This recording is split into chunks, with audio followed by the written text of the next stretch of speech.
Hey guys, welcome back. Today we're going to talk about attachments. Attachments are one of the most common features in modern professional games. It's not the first move in the arsenal for most players, but it must be in your arsenal. So, let's take a look. First of all, generally speaking, attaching to a solitary stone is considered a bit rude. It's sort of like saying, I am better than you. And the reason for that is this is sort of not a good move because this stone is weak. And by giving it the stone to attack like this, you're increasing the strength of the stone. Even if you take the most aggressive line of cutting, you can see that the first course of action for the opponent is to reinforce their weak stone. These stones will get stronger. And the more this situation plays out, the more this stone and this black stone will grow and grow. So you can see that because there's weak white stones in the area, this stone is now getting attacked. Right? White must defend. Black can play a move like this or like this, and this is indirectly still attacking these stones. Or black can choose to play a move like this, which is directly attacking the white stones. And so when you attach to someone, what really happens is it makes the opponent's stones stronger quickly. And this variation will continue for quite a while. Black will get quite strong in the local area. You're also giving away first move advantage, which is a big advantage in a liberty fighting close combat situation.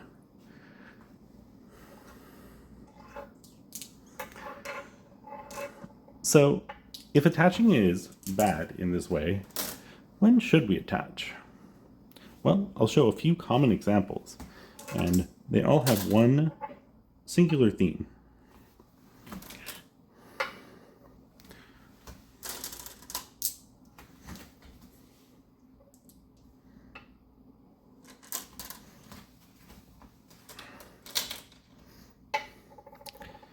In this case, these two black stones are thick. They're quite strong. There's no way for white to cut. If white tries anything, like this cutting point is protected by the wall. Black can use the wall to capture. I've shown this in other videos, so I won't go into detail here. But this stone will die no matter what, or this stone will die in certain circumstances, and the stones will not be cut or affected. Black will keep the territory that they started with. So there's no reason to do that. So we could say that because the stones are thick, they are effectively strong. And one of the key principles of attachments is that if your opponent is already strong, making them stronger doesn't matter. In this case, I'm going to say that black has a reservation for all 12 of these points, even though these two are a little bit sketchy, but all 12 of these points belong to black. And so if white plays here, and black plays the common follow-up of here, or here, and back off, and then here, what did black get? Well, black got these 12 points, and maybe starting to make points here. That's interesting. So you're saying that black really didn't get anything here. Black got stronger in an area where black is already strong. Now, I'm not saying black is getting nothing here, but white is getting some forcing moves. And white can quickly make a much better position on the side. This is much more gain for white than black got in the corner.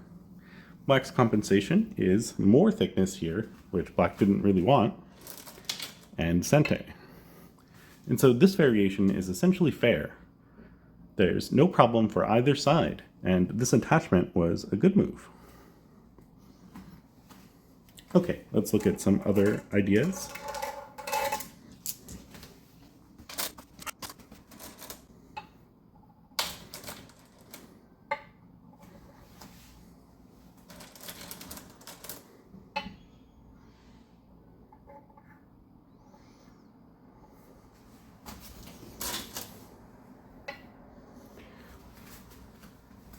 This opening for black, this 3-move opening, is a classic opening involving 3 moves that start to make a moyo. Any move like this,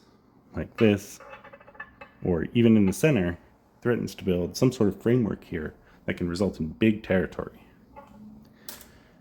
This stone is quite low and defensive, which makes it hard for white to play inside the moyo right away. However, recently AI has showed us that there's a really good move for dealing with this type of thing. So the logic here is that when white plays here, black can simply kick the stone. White must extend because of liberty issue on the one stone, giving black too much control. So white needs more liberties right away. Black will jump out. And white is super cramped here. If white wants to make a base, it has to be this base.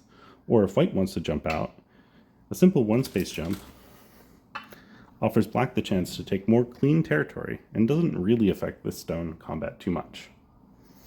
And so this variation ended up being looked down upon and is not particularly good for white.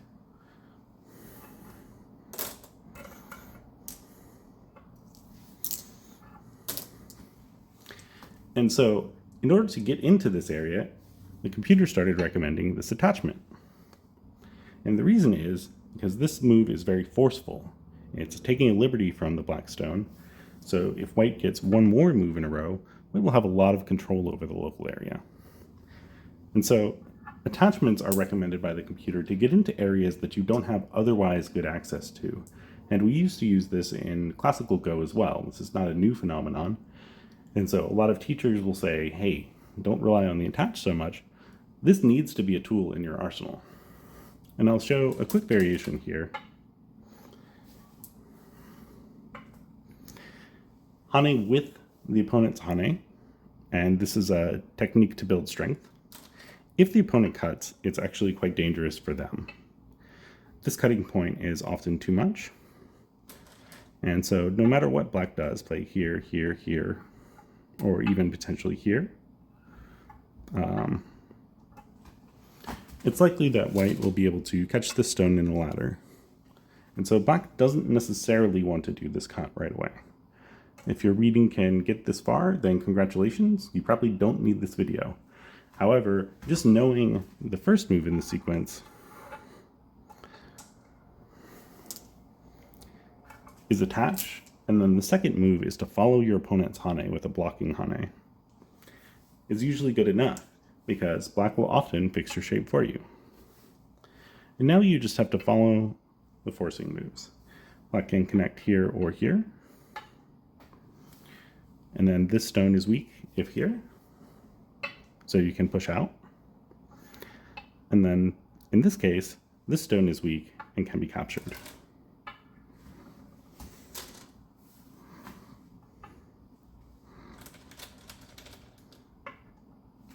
These are bad exchanges generally for black, so black probably won't play them right away. And so you can see that this is a 2 to 3, 1, 2, 3 liberty race, and you can capture the corner.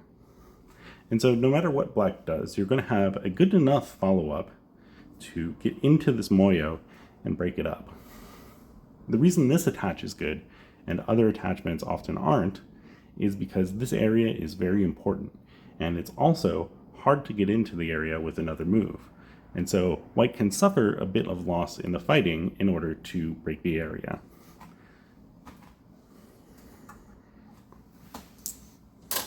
Okay, so that's just 2 examples of attachments. And finally, I'll throw in a bonus joseki. And then I'll show more common examples of the joseki happening all over the board.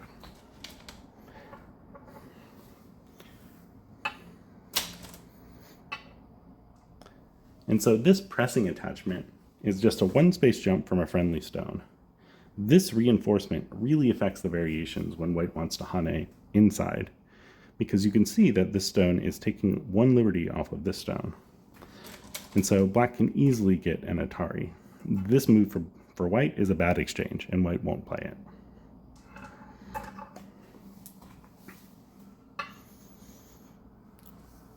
when white hane is on the outside, black can just stand up. And this is our basic joseki. And so if someone approaches your high stone low, attach on top, and then when the opponent hanes, stand up. These black stones are very thick. White should respond immediately with a move here, here, or sometimes here, in order to reduce their own vulnerability. The rest of the joseki naturally follows like this. Black defends the corner. And white's still not strong enough with this cutting point, so white jumps out here or here. Sometimes here, and sometimes if quarters are crowned here, any of these is okay, making a base for white.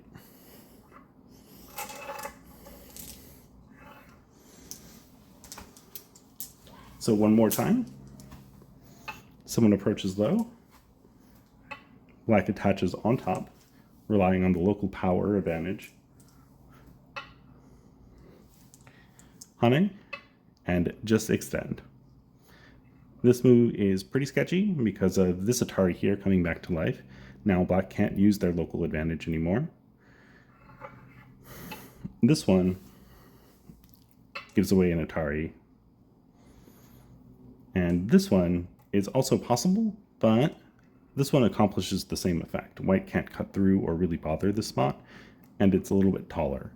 And so we've chosen this one as the best.